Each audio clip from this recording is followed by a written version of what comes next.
Hello everyone, मी योगिता स्वागत करते तुमचं माझ्या एका नवीन ब्लॉगमध्ये. आशा करते की तुम्ही सगळे मस्त आणि मजेत असणार. तर हा ब्लॉग आहे 15 ऑगस्टचा, म्हणजेच कालचा. तर सगळ्यात आधी सर्वांना स्वातंत्र्य दिनाच्या खूप खूप शुभेच्छा. तर इथं त्रिशाला झेंडावंदन म्हणजेच 15 ऑगस्ट सेलिब्रेशनसाठी स्कूलमध्ये आज बोलवलेलं होतं. तर तिचा ड्रेस कोड होता व्हाईट टी शर्ट आणि ब्ल्यू पॅन्ट. तर कसं 8 दिवस झाले ती खूप आजारी होती. तिला खोकला, ताप, सर्दी खोकला असं खूप होतं. तर त्याच्यामुळे तिला काही 2-3 दिवस शाळेत पाठवलं नव्हतं आम्ही. कारण की खोकला व्हायरस असतं तर आपल्यामुळे दुसरे मुलं पण आजारी पडू शकतात. आणि इकडे मग तिची अशी तयारी करून दिली. तिला मस्त असं हेअरबँड आणि हे आणून दिलं. तर कसं तेवढ्याने मुलं कसे खूप खुश होतात. छोट्या छोट्या गोष्टीपासून त्यांना आनंद मिळतो. तर मी अशी तयारी करून दिली तर तिला खूप खुशी वाटली आणि खूप एक्सायटेड होती ती जाण्यासाठी. कसं आमच्या वेळेस पण आम्ही मस्त अशा तयाऱ्या करायचो. मला तर माझे शाळेचे दिवस आठवतात की कसं पहिले मस्त असे शाळेमध्ये सकाळपासूनच मोठ्यांनी देशभक्तीपर गीत लावायचे. मस्त असा आवाज सगळीकडे गावात, सडा रांगोळ्या, प्रभात फेरी निघायची. प्रभात फेरीमध्ये ते मोठमोठ्याने आम्ही नारे द्यायचो, भारत माता की जय, वंदे मातरम. खूप छान होते ते दिवस. रात्रभर अक्षरशः आम्ही झोपायचो नाही. मस्त मेहंद्या काढायचो, तयाऱ्या, बांगड्या, टिकली, पावडर अशा सगळ्या गोष्टी एकदम घ्यायचो. मस्त तयाऱ्या करून जायचो. स्कूलचा युनिफॉर्म राहायचा तरी पण आम्ही त्याच्यावरती मस्त अशा तयाऱ्या करून जायचो. खूप छान होते ते दिवस. आता तसं आताच्या या मुलांमध्ये शहराकडे ह्या गोष्टी नाही दिसत. गावाकडे अजूनही चांगलं वाटते, त्या गोष्टी बघायला मिळतात. इकडे तसं नसते. इकडे मग मी त्रिशाच्या पप्पांनी त्रिशाला शाळेत सोडलं. इकडे माझ्या छोट्या मुलीची पण मस्त तयारी करून दिली. ती पण खूप आजारी होती. दोघी बहिणीच खूपच आजारी पडलेल्या होत्या. तर आज थोडं बरं वाटत होतं त्यांना. इथं तिची पण तयारी करून दिली. तिला पण असं थोडंसं तयार केलं तर तिला मोकळं वाटत होतं. इकडे गाणे वगैरे लावून मी तिला म्हणजे थोडंसं हॅप्पी करण्याचा प्रयत्न करत होती. पण तिला कसं बरं नव्हतं त्याच्यामुळे ती चिडचिडच करत होती खूप. काय करणार आता, ते आजारी असलं की मोठा माणूसच थोडासा हे होऊन जातो. ते तर लहान लेकरं आहे आणि तिला दात पण येत आहेत, तर त्याच्यामुळे ती खूपच वीक झाली. इकडे मग त्रिशा पण नंतर थोड्या वेळाने 10:30 वाजता घरी येऊन गेली लवकरच.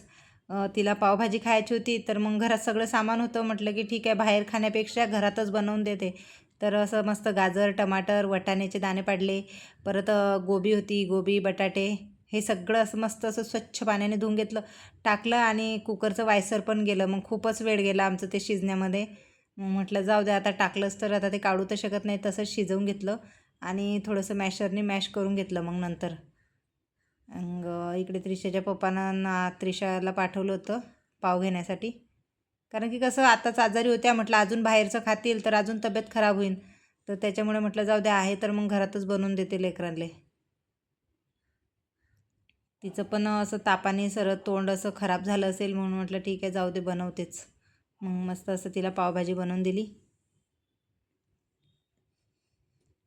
कसं जेवढं आपण बाहेर खायला गेलो ना ह्याच वस्तू, तर एवढी टेस्ट पण नसते, परत पोट पण भरत नाही आणि पैसे पण जातात. पैशांचं तर ठीक आहे, पण मग आजारी होतं आणि बाहेरचं काय देऊ म्हटलं, त्याच्यासाठी घरीच बनवलेलं परवडते. मस्त असं इथं मग ते शिजवून झालेलं होतं. इकडे कढई ठेवली, मस्त बटर टाकलं, थोडं तेल पण टाकलं त्यामध्ये. मग ते गरम झाल्यानंतर मस्त इकडे जिरं, मोहरी, लसूण, अद्रक बारीक करून टाकलं त्यात.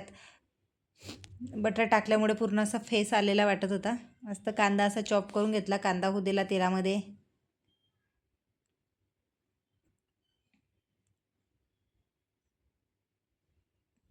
कांदा झाल्यानंतर इथं थोडासा कढीपत्ता टाकला, कढीपत्त्याचे पानं धुवून, आणि मसाले टाकले. कसं त्रिशा आणि श्रीशाला पण थोडं चारेन म्हटलं, तर त्याच्यामुळे मिरची थोडी कमीच टाकली होती.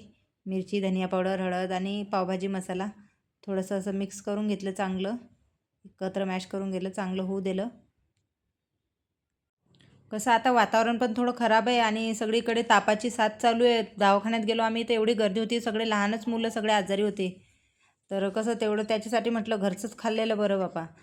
आणि इकडे मस्त असं ते मॅश करून घेतलेल्या सगळ्या भाज्या, आलू, अजून ते कोबी, वाटाणे हे सगळे मॅश करून घेतले बारीक आणि ते नंतर टाकले त्या मसाल्यामध्ये. आणि थोडंसं पाणी पण टाकलं त्याच्यात आणि वरून चवीसाठी मीठ टाकलं, कारण की मी शिजवताना पण मीठ टाकलं होतं. इकडे कोथिंबीर टाकली वरून. खूप छान अशी मस्त पावभाजी झाली होती.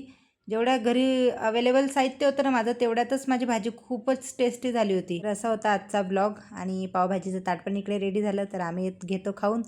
तर भेटूया नेक्स्ट ब्लॉगमध्ये. तोपर्यंत बाय बाय. थँक्यू.